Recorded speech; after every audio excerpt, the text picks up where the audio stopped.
ফিতে কেটে ফলক উন্মোচন করে হোস্টেল উদ্বোধন করলেন মালতীপুরের বিধায়ক আব্দুর রহিম বক্সী। এছাড়া উপস্থিত ছিলেন চাঁচল ২ নম্বর ব্লকের বিডিও শান্তনু চক্রবর্তী, পঞ্চায়েত সমিতির সভাপতি বাদল সাহা, জেলা পরিষদ সদস্য রেহেনা পারভিন সহ অন্যান্যরা। এদিন শুক্রবারই হাই মাদ্রাসায় গার্লস হোস্টেল উদ্বোধন প্রসঙ্গে বিধায়ক আব্দুর রহিম বক্সী জানান, হোস্টেল নির্মাণের জন্য পশ্চিমবঙ্গ সরকারের সংখ্যালঘু দপ্তর থেকে ১,১০,০০,০০০ টাকা বরাদ্দ করা হয়েছিল। সেই বরাদ্দকৃত অর্থে নবনির্মিত গার্লস হোস্টেল আজ উদ্বোধন করলেন। এর ফলে দূর দূরান্তের ছাত্রীরা উপকৃত হবে।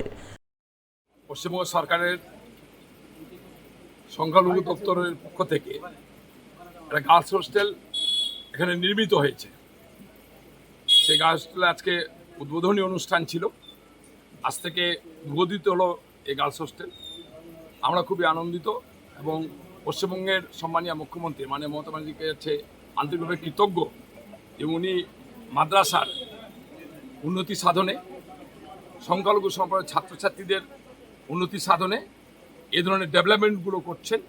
এ ধরনের হোস্টেলের মধ্যে দিয়ে শিক্ষার মানটাকে ঊর্ধ্বমুখী করার চেষ্টা করছেন।